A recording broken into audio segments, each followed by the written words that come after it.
24 जनवरी 1966 से 24 मार्च 1977 11 साल 2 महीने तक प्रधानमंत्री भारत में रही इंदिरा गांधी। 1980 में फिर वो पीएम बनी 4 साल के लिए, लेकिन ये 11 साल एक शासन को मिले, ऐसे ही नहीं मिल गए। जैसे इंदिरा गांधी पीएम बनने की रेस में आई, वो शास्त्री जी के शासन के दौरान सूचना मंत्री थी, कम्युनिकेशन इंफॉर्मेशन मिनिस्टर थी, और मोरारजी को अपने कद से नीचे लगा तो शास्त्री जी के मंत्रिमंडल में शामिल होने में उन्होंने अरुचि दिखाई। ये थी सूचना मंत्री। जब शास्त्री जी की मृत्यु हुई तो सवाल उठा फिर से कि अब कौन पीएम बनेगा। उस समय फिर कांग्रेस के अध्यक्ष कौन थे? के कामराज थे, क्योंकि वो 1964 से 67 3 साल अध्यक्ष रहे। और देखिए रोचक कि उन्हीं 3 सालों में 2 प्रधानमंत्री की मृत्यु हुई और उनको 2 बार मौका मिला किंग मेकर बनने का। इस बार मोरारजी ने कसम खा ली थी कि पीएम मैं ही बनूंगा, क्योंकि मेरा ही हक बनता है, सबसे ऊंचा कद मेरा ही है। इंदिरा गांधी इस 1.5-2 साल के पीरियड में, लगभग 1.5 साल मान लीजिए, कॉन्फिडेंस उनको आने लगा था कि वो शासन चला सकती है। उन्होंने अंदर ही अंदर ठाना हुआ था कि मैं पीएम बनूंगी, लेकिन उनको लेकर जो कामराज के मन में छवि थी, या जो बाकी निजलिंगप्पा जैसे नेता थे उनके मन में छवि थी, वो छवि, एक शब्द चलता है गूंगी गुड़िया। ये शब्द उस समय की भारतीय राजनीति का बहुत प्रसिद्ध शब्द हुआ था। के कामराज चाहते थे कि इंदिरा गांधी पीएम बने। क्यों? इसलिए नहीं कि वो अच्छे पीएम होंगी, बल्कि इसलिए कि मोरारजी को कंट्रोल करना उनके बस की बात नहीं थी। पर ये तो बच्ची है, गूंगी गुड़िया है। वो तो बाद में गुड़िया ने दिखाया कि गूंगी है कि नहीं है, लेकिन उस समय उनको लगा कि गूंगी गुड़िया है, इसको पीएम बना देते हैं, शासन हम चलाएंगे, इसको जो बोलेंगे कर देगी, इसे कंट्रोल करना आसान काम है। इस बार मोरारजी सहमत होने को तैयार थे ही नहीं। पिछली बार तो सहमति बन गई थी पार्टी में, इस बार मोरारजी अड़ गए कि ना, वोट करवाओ भाई। तो कांग्रेस की जो अखिल भारतीय समिति थी, कार्य समिति थी, उसमें इलेक्शन हुआ, इंटरनल इलेक्शन हुआ। और बहुत रोचक बात है, उस इंटरनल इलेक्शन में इंदिरा गांधी जीत गई, और तब यह हुआ कि कांग्रेस की तरफ से प्रधानमंत्री बनेंगी इंदिरा गांधी। अब इंदिरा गांधी को लग रहा था कि कैसे मैं धीरे धीरे पार्टी के भीतर अपनी ताकत बनाऊं, कैसे मैं देश में कांग्रेस की खोई हुई प्रतिष्ठा को आगे बढ़ाऊं। और तीसरा, सुप्रीम कोर्ट जो उसके हाथ से निकल रहा है, सुप्रीम कोर्ट के फैसले जो अटपटे आ रहे हैं, उन फैसलों को मैं कैसे पलटूं। सही भाषा में कहें तो इंदिरा गांधी के भीतर से एक महान नेता, या और थोड़ी खराब भाषा में कहूं तो एक महान तानाशाह के बनने की प्रक्रिया शुरू हो रही थी।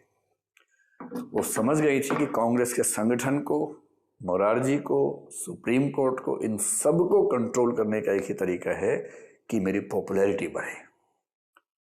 पॉपुलैरिटी कैसे बढ़ती है? 1967 के चुनाव में पहली बार कई राज्यों में गैर कांग्रेसी सरकारें जीती, जिनमें से एक सरकार पूरे बहुमत से जीती तमिलनाडु में, उसका नाम था डीएमके पार्टी। सीएम अन्नादुरई मुख्यमंत्री थे, और नंबर 2 के नेता थे एम करुणानिधि, जो उस समय के युवा व्यक्ति कहलाते थे, युवा नेता थे। इंदिरा गांधी ने एक पॉलिसी बनाई। उनको लग गया कि जब तक मैं गरीबों के पक्ष में काम नहीं करूंगी तब तक बात बनेगी नहीं। और ये गोलकनाथ फैसले के बाद से गरीब लोग परेशान थे, अमीर बहुत खुश थे, राजा लोग, जमींदार लोग खुश थे, गरीब लोग परेशान थे। इंदिरा गांधी को समझ में आ गया कि अगर लोकतंत्र में आगे बढ़ना है तो गरीबों को पक्ष में लेना पड़ेगा। और गरीबी हटाओ जो नारा उनका 1970-71 में आया, उसकी बैकग्राउंड बनने लगी। और 10 सूत्री कार्यक्रम, 10 पॉइंट प्रोग्राम उन्होंने अपना अनाउंस करना शुरू कर दिया। सीधे सीधे वामपंथ की ओर, लेफ्ट की ओर, लेफ्ट का मतलब सामाजिक समानता के वादे की ओर चलने लगी। इसमें इनका एक नारा था बैंकों का नेशनलाइजेशन, बैंकों का राष्ट्रीयकरण, यानी बैंक सरकारी बैंक हो जाएंगे, प्राइवेट बैंक नहीं रहेंगे। क्लास बैंकिंग की जगह मास बैंकिंग होनी चाहिए, आम आदमी को बैंक मिले, जैसे आजकल जनधन खाता बोलते हैं, उस तरह की बात थी। फिर जो इंश्योरेंस कंपनीज थी उनका भी नेशनलाइजेशन होना चाहिए। जो गांवों में लैंड सीलिंग की बात थी, लैंड रिफॉर्म थी, वो शहरों में भी आनी चाहिए अर्बन लैंड सीलिंग, ये बात करनी शुरू कर दी उन्होंने। उस समय सारे राजाओं महाराजाओं को एक विशेष भत्ता मिलता था जिसको बोलते थे प्रिवी पर्स। और इंदिरा गांधी ने कहा कि भारत के गरीब होने की एक वजह यह भी है कि हमें बहुत सारा पैसा खर्च करना पड़ता है पुराने राजाओं महाराजाओं के संचालन में, उनको वजीफा देने में, उनको बहुत सारे भत्ते देने पड़ते हैं जो लाखों रुपए के होते थे। उस समय के लाखों रुपए 80 करोड़ रुपए मान लीजिए। तो प्रिवी पर्स इन्हें खत्म करेंगे, ये भी उनका नारा था। इससे सारे राजा नाराज हो गए और धीरे धीरे इंदिरा गांधी के खिलाफ माहौल बनने लगा। 1969 आते आते स्थितियां इतनी बिगड़ गईं कि कांग्रेस पार्टी के दो फाड़ हो गए। एक तो वजह यही थी, इंदिरा गांधी के वित्त मंत्री थे मोरारजी देसाई, और मोरारजी देसाई थोड़ा सा पूंजीवादी मानसिकता के आदमी थे, मुक्त बाजार के समर्थक थे, मुक्त उद्यम के समर्थक थे। गुजरात की मिट्टी भी ऐसी है कि वहां से आमतौर पर मुक्त बाजार का समर्थन करने वाले लोग ज्यादा आते हैं। तो इंदिरा गांधी ने बैंकों के राष्ट्रीयकरण की घोषणा अपने वित्त मंत्री से बात किए बिना ही कर दी, और इस समय तक मोरारजी देसाई के पक्ष में आ चुके थे कांग्रेस संगठन के नेता के कामराज भी, और उस समय अध्यक्ष हो चुके थे 1969 में निजलिंगप्पा, आपने शायद नाम सुना होगा, उस समय कांग्रेस पार्टी के अध्यक्ष थे वो। तो पार्टी को यह बात बहुत अखरी कि प्रधानमंत्री ने बिना वित्त मंत्री से बात की बैंकों के राष्ट्रीयकरण की घोषणा कैसे कर दी। उनसे सवाल पूछा गया।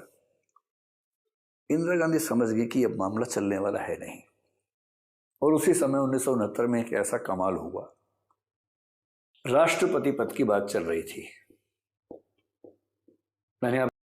अब सवाल था कि नया राष्ट्रपति कौन बनेगा। कांग्रेस पार्टी में खूब विचार विमर्श हुआ, और विचार विमर्श के बाद तय हुआ कि राष्ट्रपति पद पर नीलम संजीवा रेड्डी चुनाव लड़ेंगे कांग्रेस की तरफ से। निजलिंगप्पा साहब ने घोषणा की।